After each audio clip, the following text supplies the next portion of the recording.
I'm gonna show you how to make a buttery, rich, free-form tart filled with leeks and mushrooms, which makes it perfect any time of the year, whether it's Mother's Day brunch or a vegetarian option for Thanksgiving. And it all starts with the galette dough because it needs to rest for a little bit. And we're gonna use the food processor to make it a breeze to come together. We're gonna use 2 types of flour. This is all-purpose flour. You want 1 1/4 cups of that. And some whole wheat flour, just 1/2 cup. It adds a lovely, hearty flavor. To this, a little bit of sugar. This is a tablespoon of sugar. Now the sugar brings out the wheat flavor, but it also means this dough works equally well between savory fillings and sweet fillings. So once you know how to make this dough, kind of the world's your oyster in terms of fillings. Last but not least, 3/4 teaspoon of table salt. Put the lid on. We're just gonna pulse it together to make sure that everything mixes up well. All right, now it's time for the butter. Now, what butter you use makes all the difference in the tart. Bluegrass. This is actually a butter we used in culinary school, and I've used it ever since. And I love it because it has a higher amount of butter fat. It has 82%, whereas most butters only have about 80. And those extra percentage points really matter, especially when you're baking and you want something nice and flaky. We're gonna need 10 tablespoons of the butter, which is a stick plus a little. And we're gonna cut it into 1/2-inch cubes. And notice I have the flour mixture waiting on the butter because you want the butter to be good and chilled. So a bench scraper makes real easy work of cutting the butter into pieces. So I'm gonna cut it into quarters lengthwise and then just go down and cut it into 1/2-inch pieces, sprinkle it right over the flour mixture. All right, we need 2 more tablespoons. There we go. Cut this little piece into 1/2-inch pieces.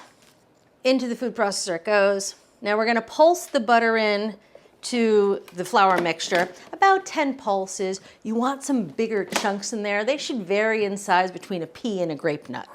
All right, so about 10 pulses.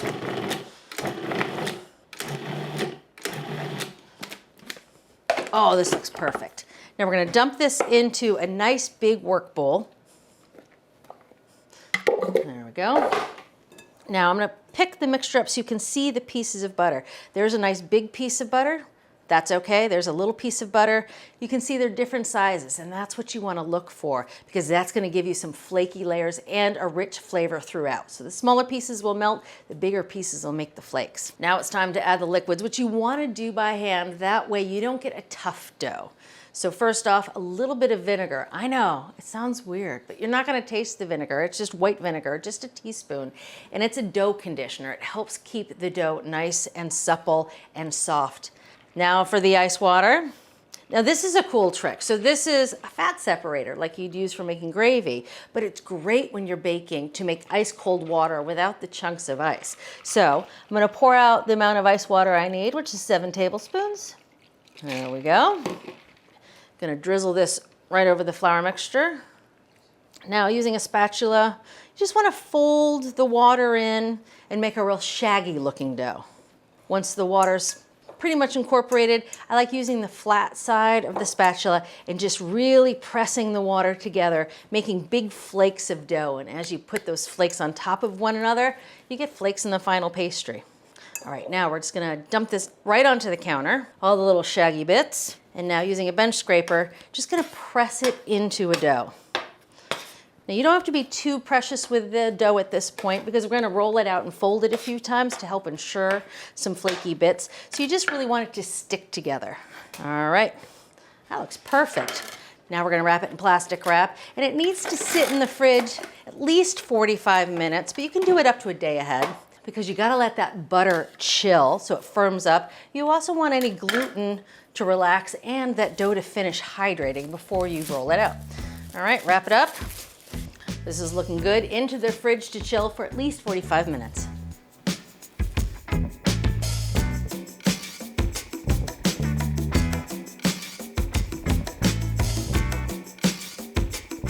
Now we're gonna take this nicely chilled dough and we're gonna roll it out and create a series of folds. And what that'll do is create layers that result in a flaky crust once it's baked. So here I have the chilled dough on a well-floured counter.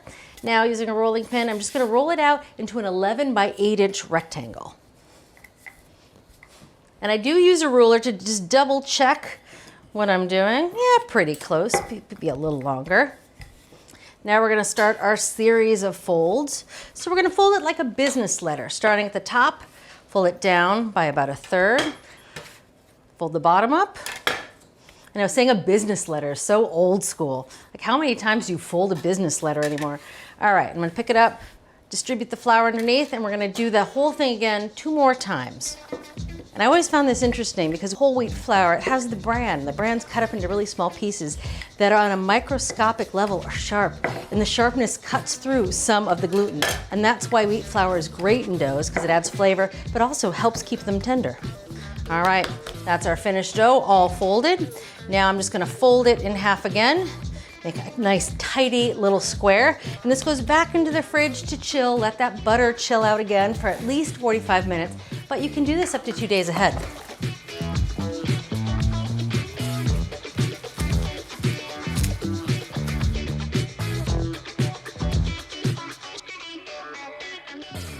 It's time to focus on the filling of the galette. And as I mentioned earlier, it's mushrooms and leeks. Now the thing is, you have to cook these before putting them in the tart because you want to drive off some of that moisture and you want to intensify their flavor. So we're going to cook them differently. So the leeks are going into a skillet. Here I have a 12-inch nonstick skillet, heating up over medium heat, a little bit of olive oil, and some fresh thyme. It's a teaspoon minced fresh thyme. All right, we're gonna put the lid on, let these cook about 6 minutes. You want them to wilt and start to get a little browned. Now the mushrooms, on the other hand, we're gonna microwave, which is the perfect way to get a lot of the moisture out of the mushroom. So this is 1.25 pounds of shiitakes. They were stemmed and sliced thin. Now I'm gonna put a lid on it just to cover it. Into the microwave it goes, about 4 minutes.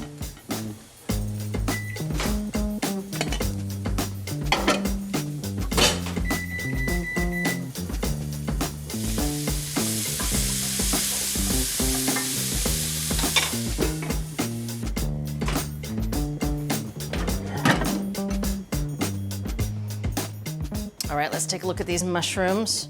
Woo, I know they're about half their size. It's just incredible how much moisture is in those mushrooms. So we're gonna drain off all that excess liquid through a colander. All right, back into the bowl they go. All right, let's check on those leeks. They're perfect. They've wilted, they're lightly browned, which gives them some nice flavor. We're gonna scrape them right into the mushrooms. Oh, this combination of flavors is perfect. Now we're just gonna add a little bit of creme fraiche, just 2 tablespoons. Adds a nice richness, a little tart, a little creaminess. A tablespoon of Dijon. There we go. Stir that in. Oh, when the Dijon hits the hot mushrooms and leeks, it smells so good. All right, I haven't added any salt or pepper yet, so you wanna do this to taste. All right, perfect. I'm gonna set this aside, let it cool off a little bit while we focus on the dough again. We're gonna roll it out into a nice big circle. You want a well-floured counter. And I let this dough hang out on the counter 10, 15 minutes. That just makes it a bit easier to roll out, softens the butter ever so slightly. Oh, such a pretty dough. Now we're gonna roll this out into a 14-inch circle, and we're gonna trim it. So it's okay if it's not a perfect circle. Everyone has their own method for rolling out doughs. Mine changes depending on how the dough's reacting. This dough is a little square, so I'm trying to make it just a little rounder just by anchoring the pin on one side and sort of rolling it on the opposite side, just trying to give it a little more round shape. All right, let's see where we're at. So we're looking for a 14-inch. That looks pretty good. Got 14 inches in all directions. And as I mentioned, if you make an amoeba shape, it's okay because we're gonna use a pizza cutter. We're just gonna trim the edges of the dough just so it looks more like a circle. A little butter and sugar on these. It's a great last minute cookie. All right, that's looking better. There we go. That is a perfect round. Now we're gonna transfer this dough to a parchment lined rim baking sheet. It's gonna hang over the edges a little bit, that's okay. Oh, isn't that pretty? Now one trick we found is that you wanna make some holes in the bottom. It's kind of like docking a pastry, but it just allows for some of the moisture in the tart filling to go out the bottom and it caramelizes. It doesn't get in the way. I want about 5 of these holes. Perfect. All right, we're gonna brush it with just a little bit of olive oil. There we go. Oh, now it's time to add the filling. Now I'm gonna add half of this filling. I'm gonna layer in some gorgonzola, which really just brings the whole tart together. So I'm gonna add about half of this. There we go. So we're gonna spread that thin. Now time for the gorgonzola, about 3 ounces altogether, but we're gonna layer it in. So we're gonna take half of it, and sprinkle it over the top. If you didn't like gorgonzola, or you were worried that someone at the party you're serving wouldn't like gorgonzola, you can easily swap this out for something else. Brie would be lovely, goat cheese would work well, or even a nice Gruyere. Now the rest of the filling goes on top. Everyone's coming to the party. All right, remaining gorgonzola over top. One last drizzle of olive oil over the top. All right, now we're gonna fold up the edges of the dough. And this is, again, the generic method for doing this regardless of the filling. So I'm picking up the edge of the dough, I'm pleating it, spinning the tray around, so you do this all the way around. I'm not pressing it into the dough, just pleating and going, pleating and going. Rustic yet somehow elegant. Now I'm gonna take a brush, I'm just gonna brush off any excess flour. And now to make the pleats stand up a bit, I'm just gonna go around and pinch the folds. The little extra tricks I do sometimes is I go around and I do this. This just creates a little edge around the very perimeter so that nothing leaks out, although this tart isn't really known for leaking. That's more for fruit tarts where you have a lot of juices. A little brush of egg wash here, it's just a beaten egg. Lightly over the dough, it gives it a nice glossy sheen when it's baked. And just a sprinkle of a coarse sea salt. I like the good stuff here. A little fleur de sel. Oh yeah. This is ready for the oven. Now, the interesting thing about the oven is I have a pizza stone hanging out in there, heating up. Oven's about 400 degrees. When I add the tart, I'm gonna drop the temperature of the oven to 375. That's gonna bake 35 to 45 minutes until the pastry is nice and golden.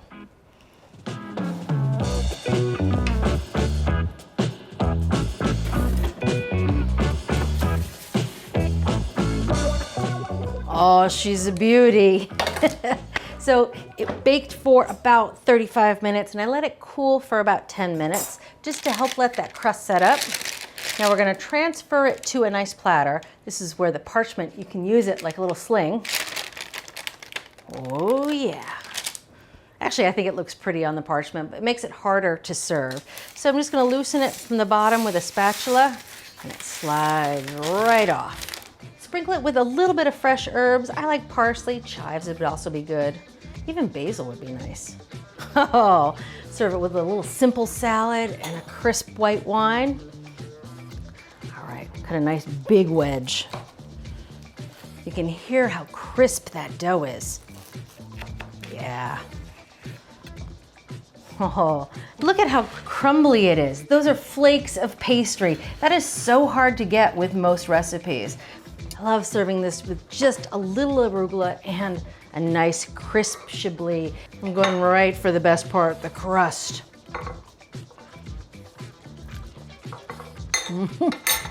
Oh, I love that weedy, buttery flavor. And all those leeks add a little fresh hint. This is perfection. See you next time.